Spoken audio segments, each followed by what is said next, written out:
It's time for another episode of Off the Record, On the Rocks. Join Michael Toner and Ankarino Lara and break down the latest news on all things Web3, AI, metaverse, and crypto, filtering out noise and connecting dots as we pour ourselves into the future. Oh, he'll text me if he jumps on. No, it's a long story. It was timed right with real cheers. Here's to the pre-Halving. Happy Friday. Happy Friday, baby. April It's a Friday, April 19th. Is that what it is? April 19th, heading into 420. I'm hoping I'm high as shit tomorrow watching the price go to the moon. Well, now, to manage your expectations, and those of our listeners, historically, the prices don't go parabolic post-halving until a few months. That's right. And It's then going to take a little while. then there's a big course correction. So what people maybe won't be ready for, well, we'll have to see. We'll have to see. Maybe there will be a course correction, a reset like previous halvings. What's new this time is there's government economic vehicles that are designed to tamp down this sort of risky asset wildly moving up and down. So we'll see. It could go up to 150 and then just drop to 100, like randomly. Could go up to 150 and stay there. Could not go anywhere. Everything I heard going into today, talking about a lot of talk about the Fed and the Fed speak over the last week about, they had originally promised 3 rate cuts during the year. It is now April. We've had none. So the moment that they cut rates, that's the longer that they wait to cut them. If they told us there's going to be 3 in the year, the longer that they wait to cut them gives you that parabolic move right as you're describing. Post-halving, you can then cut the rates as we head into the summer. You're right. It's not going to be tonight. I'm joking. I know we're not going to the moon tomorrow, but it does reduce the supply. It does, as a deflationary asset, the market's going to react to that. And if there's a flight to safety over the big guys, if we know BlackRock's been piling in. And if BlackRock is piling in, and if who was the other one I just read recently? It was another big part. I mean, I guess Grayscale is constantly like converting random things into more Bitcoin ETFs somehow, and a few others. If it's coming in at the level of the billions that we're hearing, it would stand to reason that the price of Bitcoin should be going up, right? Like in a way that's not dramatic, but like consistent. So the fact that it doesn't, it says one of two things. Either these derivatives are really, really good at smoothing out the market the way they say it, and so that even though massive buys are coming in under normal circumstances, it would cause it to go up, but it doesn't. That could be one thing. I don't know enough about how much money it would take to kind of move that needle. But the other side of it is maybe people are actually just selling a lot of Bitcoin because they're freaking out about the halving, because there's all kinds of weird news about miners will be forced out of the U.S. Electricity, costs will double for the first block and so much FUD in the market. So much FUD. And then I heard talk, and this is like maybe get your, conspiracy little cap on, but when we talk about countries that are sanctioned by the United States government, and those countries are, the usual suspects, right? But countries that are sanctioned, from your Brazils to your Chinas to your Russias to your, Irans, tend to have a ton of Bitcoin. And if you're in the business of firing drones and rockets and God knows what indiscriminately, and likely buying those from the U.S. anyway, then you need low-cost Bitcoin. So if you're in that business, maybe if you're in a hot war, you just sell a lot of Bitcoin to buy munitions. That could also tamp down the price rise of Bitcoin, which is what I heard through, some more sort of shadier, sort of networks. But, we talk about global situations really affecting, right? Affects markets. No, it's real They life. always cite, well, this unrest in the Middle East is causing American stock markets to dip. It's like, well, okay, if that's true, then why wouldn't Bitcoin also dip because of that, right? I'm with you. I saw so much of the FUD. I mean, I think I sent you the one that really caught my attention today about the That's a good one. It's going to zero. Legendary billionaire predicts rapid, cataclysmic U.S. dollar collapse and a $5 trillion post-halving Bitcoin price boom. From Forbes.com, ladies and gentlemen. It's going to zero, predicts legendary billionaire. This was, I read the headline. I know it's probably individual, and it probably isn't a true journalist. Maybe it is. I don't even know. But the headline was just so wasn't even fear, uncertainty, and doubt, but somewhere in that category of, oh my gosh, are they really publishing this? You know, is the dollar really going to zero? Are they going to push the true de-dollarization? I think if you and I like really level set, we've talked a lot about the de-dollarization. We've talked about this flight to Bitcoin. At the end of the day, I think what you see is that people have to diversify their investments, that there are strategies, that there are ways, there are places, there are mechanisms to move your money, to invest it. There's the US stock market, there's bonds, there's now cryptocurrency being more and more legitimized. And at the end of the day, I think that's all this is. It's just a new category class that is about to go through a very predictable event. We knew this was happening for the last 4 years since the last time it happened. And I think really, though, that most normal people haven't really started paying attention to this until the beginning of this year. And even though it goes so many years, like how often do you think about the Olympics when it actually isn't a year when the Olympics are happening? You know, then in January, there'll be some, or maybe you do. Maybe you already have tickets to Paris. I am just going to give us a pause as I'm going to share my screen, and I am seeing the breaking news on the Watcher Guru Bitcoin halving officially complete, 8:09 p.m. Eastern Time, April 19th, 2024. Oh my God, that just happened? Because mine won on CoinDesk. Are they still counting? They're calling it. They're saying it.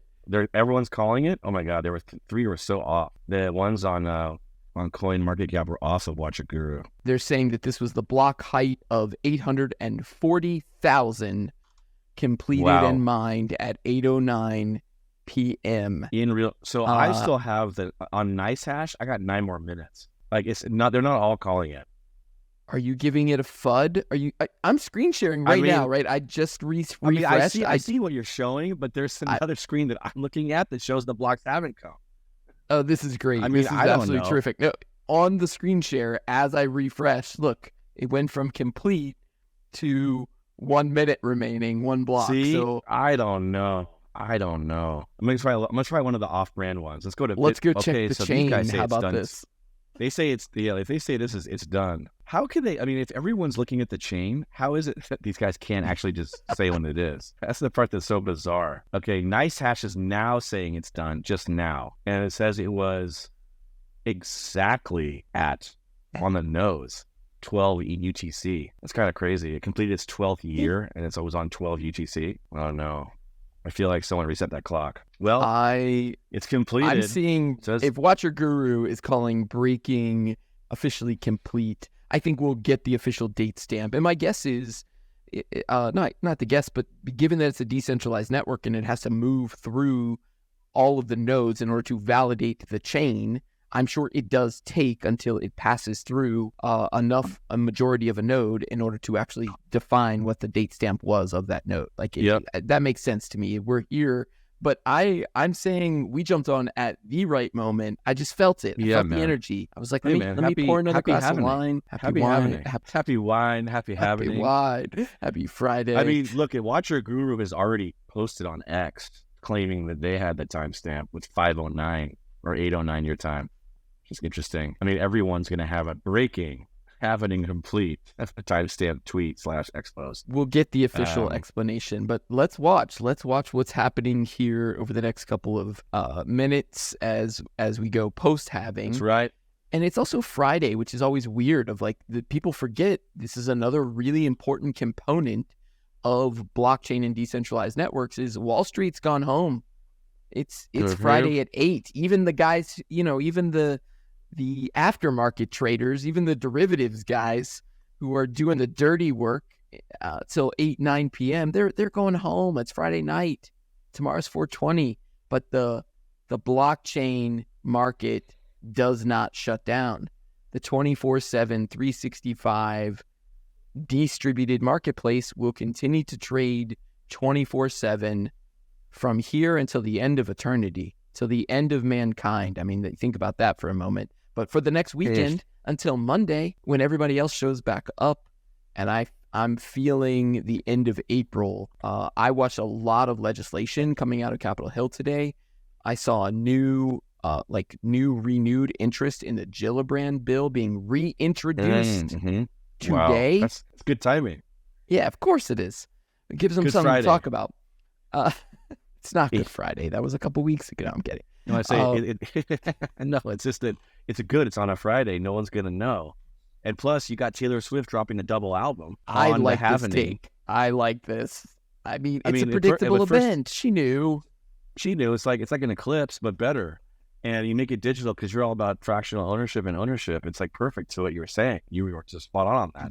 And we were joking. I was just joking because, there's it's a double album. There's 30 or 32 songs. It's 4 separate vinyls if you get it that way or whatever. And apparently half of it's pretty good and half it's kind of and so it's maybe at the Halving you release a double album, because half is going to be good. And that's okay. You just got to scattershot it. I've listened to a few of them. I mean, it's interesting to me that we've got this pop meme icon. I don't know how else to explain it, but just it is going to drive the narrative. And she is talking about fractional ownership. And we have used a lot of and talked a lot about, the influence of these pop artists or celebrities or private citizens who are just really impacting the global narrative. And I do think that she is driving home that ownership piece. That ownership is everything. She has to own and control her music. And as we head into this generative AI world, and we're already seeing the music industry address this. We've talked about this on the show before of they're thinking about music in an AI. I don't know if you've played with any of those Suna tools. Have you gotten to go in and make a song yet? Yeah, I've made actually a ton of songs. I've gone in and made, I write poems for my boys' birthdays. And so you can just jump in custom lyrics, describe how you want it to sound, and just outputs a song based on your lyrics. I mean, That's it's interesting what awesome. you're saying too. The corollary is at least there's a number of bands that are kind of our coming of age artists that have recognized that their entree to the metaverse isn't really about them anymore as humans in the real world. Because there was this, I think it was an article about Kiss, the band Kiss, the Cyndi Lauper's reference, Bruce Springsteen, a couple other outfits. There's a Swedish house who's buying up the rights to large musician catalogs. A couple of these different kind of for lack of a better word, they're almost like digital kind of Web3 companies that are buying real world IP. So in the case of Kiss, for example, it is their entire catalog, everything they've ever done, so every performance or whatever, but specifically it's also listed as owning their likeness. And what's interesting about Kiss is that they were being courted and talked to by those guys who run the Sphere in Vegas. Because they're doing they do the U2 experience or whatever. And they're like, oh, you got to do some kind of a residency. It's the next big stop for bands that are kind of almost done, blah, blah, blah. And they're like, actually, these guys are going to give us $300 million for everything. And they're going to make avatars of us do the performance, probably in your Sphere. And I'm just going to go take my boat over there and hang out with a margarita. So my digital twin is going to do all those performances that you're looking for. The answer is yes, but talk to these guys. They're going to handle it for us. Exactly. Yeah. And that ownership of I own my likeness. I'm telling you, I saw something yesterday. Colorado governor passed the first legislation. Yes, that's a good one.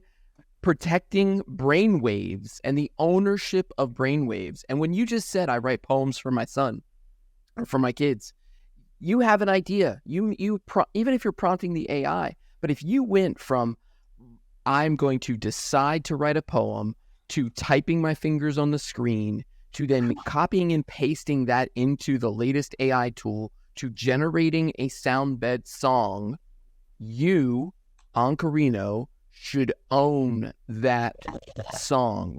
At least the idea of it. Maybe you don't own the guitar track because you didn't play it. Maybe you don't own the bass line because you didn't play it. Maybe you do need to actually go and record it in a studio, but the idea of it, you should own. And Colorado out ahead here. This is a war for the truth.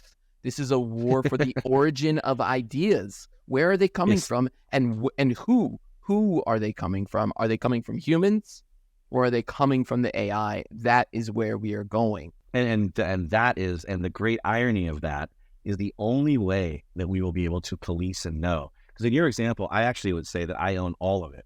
Because if the entire music instrument choice and bed is synthetic, and I'm effectively, like, it would be like the old days, right? Janis Joplin goes to some studio and they have their house bassist, their house whoever, and the thing, because they don't like, her drummer or whatever. Like, well, you guys can play concerts, but we'll do a studio album with like the pros. That's a very common, music industry style thing. Or anytime someone invests and we're like, hey, I don't like your CTO, get him out, I'm my guy. Like, it's going to happen in business and happen in music, whatever. But in this example, it's, hey, these are my best AI robot musicians. And you can borrow them for the purpose of recording in my virtual studio. And then it's your track. You own it. And that's something to me that I feel like will actually need necessarily to be legislated, regulated, call it however you want, looked at and analyzed and making a decision via AI. Because only AI will know the wealth of, there's a moment before AI and after AI. AI can look back and let's do the right training, will know every piece of content that was ever created from this date and time backwards. Forever. And forever. And so then forward, it should be, in theory, quite easy to know if someone is generating something themselves or via AI or ripping off some old catalog, because the reality is no one's going to rip off the old catalog anymore, because AI are your new house musicians who will help you record parentheses Michael Toner's version. I argue we get to the point where the idea itself is worthless and the execution of the idea is everything. You brought that idea for a poem to life. You literally copied, pasted it. You thought about it. The effort that took for you to think up through that is in the execution. That is where the value will be. But if you wanted to make money from that music, if you wanted to license it, if you wanted to put it into a television show, if you wanted to go and market it to the world so they would download it and pay you for it, that's the work that Taylor Swift is doing when she sells out 3 stadiums a night across this country. That's the work that will be the standard. Exactly. She clearly is the one drafting those agreements, and she's acting like the UK, handing out regulation. I'm showing left and right, you how to do this. I'm not telling you. She's like, you have to deal with me and what I'm creating and kind of make up it as we go. But the wake of my boat will be how every other budding musician wants to run their life. On Bitcoin halving night, we just went through the war for ideas and why blockchain intersection with AI and real world music, art, money, real estate, finance, the things we talk about, you got to pull it back down to what we do as humans. I couldn't be more excited for the rest of 2024. We're going to do this again ending this special episode, this special broadcast of Off the Record on the Rocks. Here's to 2024. We are cooking, sir. We are cooking. We're cooking. And next episode, we got to talk more AI in the context of the political races, because now Microsoft Teams has a new product that makes it easier than ever to simulate someone else. Someone else. Another avatar who's not you, but who speaks your words. Thanks so much, man. This is great. Hope your bags stay big. We'll leave it there. Peace. That's all the time we have for this episode of Off the Record on the Rocks. Join us next week for more news on all things Web3. Check, please.